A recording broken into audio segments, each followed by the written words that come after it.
Let's break the answer for this question. Where the PDF documents will be stored if the BRF output for printing is successful. So A system RAM, A Oracle database wrong, B system RAM wrong, local drive wrong, OData wrong, Kpro archive. This is the right answer. E, you remember this. Spool tables, object builder. Okay, this is a bit technical. It's not a functional question.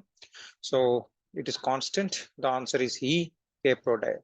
Okay, so thank you so much for joining the session. If you are not yet subscribed, please subscribe my channel. Currently, I'm holding 776 videos, and all these are the different courses. And this is my top course, 112 hours.